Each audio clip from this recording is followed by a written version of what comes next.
Hello guys 1789 മുതൽ 2025 വരെയുള്ള American പ്രസിഡന്റുമാരുടെ പേരും കാലയളവും അവരുടെ പ്രധാന നേട്ടങ്ങളും പോരായ്മകളുമാണ് ഈ വീഡിയോയിൽ പറയുന്നത്. ഗ്രോവർ ക്ലീവ്ലൻഡ് 1893 മുതൽ 1897 വരെ അഴിമതി എതിർത്തു, ചെലവ് നിയന്ത്രിച്ചു.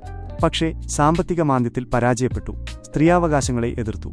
വില്യം മക്കിൻലി 1897 മുതൽ 1901 വരെ സ്പാനിഷ് അമേരിക്കൻ യുദ്ധത്തിൽ ജയം നേടി പുതിയ പ്രദേശങ്ങൾ കൂട്ടിച്ചേർത്തു. പക്ഷേ സാമ്രാജ്യത്വം കാരണം ഫിലിപ്പൈൻ യുദ്ധത്തിൽ ആയിരങ്ങൾ മരിച്ചു.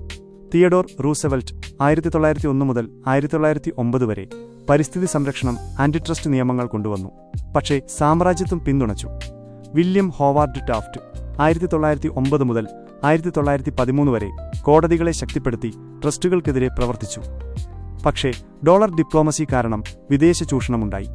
വുഡ്രോ വിൽസൺ 1913 മുതൽ 1921 വരെ ഒന്നാം ലോകമഹായുദ്ധത്തിൽ നേതൃത്വം നൽകി ലീഗ് ഓഫ് നേഷൻസ് സ്ഥാപിച്ചു. പക്ഷേ വർഗീയ വേർതിരിവ് കറുത്തവരെ അവഗണിച്ചു.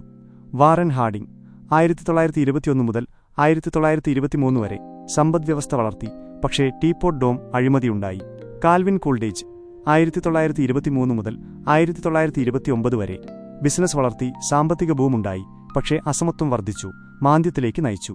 ഹെർബർട്ട് ഹൂവർ 1929 മുതൽ 1933 വരെ ഒന്നാം ലോകമഹായുദ്ധത്തിൽ മനുഷ്യസഹായം നൽകി. പക്ഷേ മഹാമാന്ദ്യത്തിൽ പരാജയപ്പെട്ടു. ഫ്രാങ്ക്ലിൻ ഡി റൂസവെൽറ്റ് 1933 മുതൽ 1945 വരെ ന്യൂഡീൽ കൊണ്ടുവന്നു. രണ്ടാം ലോകമഹായുദ്ധത്തിൽ വിജയിച്ചു. UN സ്ഥാപിച്ചു. പക്ഷേ ജാപ്പനീസ് അമേരിക്കക്കാരെ തടവിലിട്ടു. ഹാരി എസ് ട്രൂമാൻ 1945 മുതൽ 1953 വരെ മാർഷൽ പ്ലാൻ, നേറ്റോ എന്നിവ കൊണ്ടുവന്നു. പക്ഷേ ആണുബോംബ് ഉപയോഗിച്ചു. കോൾഡ് വാർ തുടങ്ങി. ഡ്വൈറ്റ് ഐസൻഹവർ 1953 മുതൽ 1961 വരെ ഹൈവേ സിസ്റ്റം കൊണ്ടുവന്നു. സമാധാനപരമായ കോൾഡ് വാർ തന്ത്രം സ്വീകരിച്ചു. പക്ഷേ ഇറാൻ ഗ്വാട്ടിമാലയിൽ ഭരണകൂടം മറിച്ചിട്ടു. ജോൺ എഫ് കെന്നഡി 1961 മുതൽ 1963 വരെ സിവിൽ റൈറ്റ്സ് പിന്തുണച്ചു. ക്യൂബൻ മിസൈൽ പ്രതിസന്ധി പരിഹരിച്ചു. പക്ഷേ വിയറ്റ്നാം യുദ്ധത്തിൽ പങ്കാളിത്തം തുടങ്ങി. ലിൻഡൻ ബി ജോൺസൺ 1963 മുതൽ 1969 വരെ സിവിൽ റൈറ്റ്സ് ആക്ട്, മെഡിക്കെയർ, ദാരിദ്ര്യവിരുദ്ധ പദ്ധതി എന്നിവ കൊണ്ടുവന്നു. പക്ഷേ വിയറ്റ്നാം യുദ്ധം വ്യാപിപ്പിച്ചു.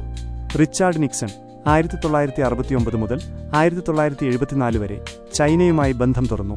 വിയറ്റ്നാം യുദ്ധം അവസാനിപ്പിച്ചു. പക്ഷേ വാട്ടർഗേറ്റ് സ്കാൻഡൽ കാരണം രാജിവെച്ചു. ജെറാൾഡ് ഫോർഡ് 1974 മുതൽ 1977 വരെ വാട്ടർഗേറ്റിന് ശേഷം വിശ്വാസം വീണ്ടെടുത്തു. പക്ഷേ നിക്സണിനെ മാപ്പ് നൽകി. വിമർശനമുണ്ടായി. ജിമ്മി കാർട്ടർ 1977 മുതൽ 1981 വരെ ക്യാമ്പ് ഡേവിഡ് ഉടമ്പടി, ഈജിപ്ത് ഇസ്രായേൽ സമാധാനം കൊണ്ടുവന്നു. പക്ഷേ ഇറാൻ തടവുകാരുടെ പ്രതിസന്ധി, സമ്പദ്വ്യവസ്ഥ തകരാർ എന്നിവ നേരിട്ടു. റോണൾഡ് റീഗൻ 1981 മുതൽ 1989 വരെ കോൾഡ് വാർ അവസാനിപ്പിക്കാൻ സഹായിച്ചു.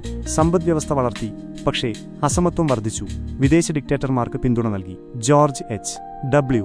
ബുഷ് 1989 മുതൽ 1993 വരെ കോൾഡ് വാറിന്റെ അവസാനം ഗൾഫ് യുദ്ധത്തിൽ നേതൃത്വം നൽകി. പക്ഷേ മാന്ദ്യം, വിദേശ ഇടപെടലുകൾ എന്നിവയുണ്ടായി.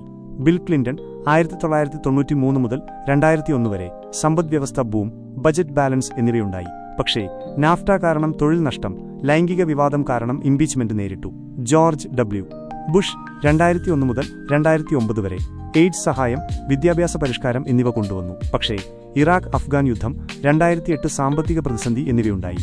ബറാക് ഒബാമ 2009 മുതൽ 2017 വരെ health care, Obama care, Osama bin Laden കൊല്ലൽ, കാലാവസ്ഥാ കരാർ എന്നിവയുണ്ടായി. പക്ഷേ ഡ്രോൺ യുദ്ധം, ലിബിയയിലെ കലാപം എന്നിവ നേരിട്ടു. ഡൊണാൾഡ് ട്രംപ് 2017 മുതൽ 2021 വരെ ആബ്രഹാം അക്കോർഡ്സ്, നികുതി ഇളവുകൾ എന്നിവ കൊണ്ടുവന്നു. പക്ഷേ രാജ്യത്ത് ധ്രുവീകരണം, ക്യാപിറ്റോൾ കലാപം, കാലാവസ്ഥാ കരാറിൽ നിന്ന് പിന്മാറ്റം എന്നിവയുണ്ടായി. ജോ ബൈഡൻ 2021 മുതൽ 2025 വരെ ഇൻഫ്രാസ്ട്രക്ചർ ബിൽ, നാറ്റോ ഐക്യം, കാലാവസ്ഥ നിക്ഷേപം എന്നിവയുണ്ടായി. പക്ഷേ അഫ്ഗാൻ പിന്മാറ്റത്തിൽ കുഴപ്പം, വിലക്കയറ്റം, രാഷ്ട്രീയ വിഭജനം എന്നിവ നേരിട്ടു. ഡൊണാൾഡ് ട്രംപ് 2025 ഇന്നുവരെ സമ്പദ്വ്യവസ്ഥ, നികുതി ഇളവുകൾ, കുടിയേറ്റ നിയന്ത്രണം, വിദേശ ബന്ധങ്ങളിൽ അമേരിക്ക ഫസ്റ്റ് എന്നിവയുണ്ടായി. പക്ഷേ ആഭ്യന്തര ധ്രുവീകരണം, ജനാധിപത്യ സ്ഥാപനങ്ങളോടുള്ള വെല്ലുവിളി, അന്താരാഷ്ട്ര ബന്ധങ്ങളിൽ അനിശ്ചിതത്വം എന്നിവ നേരിട്ടു.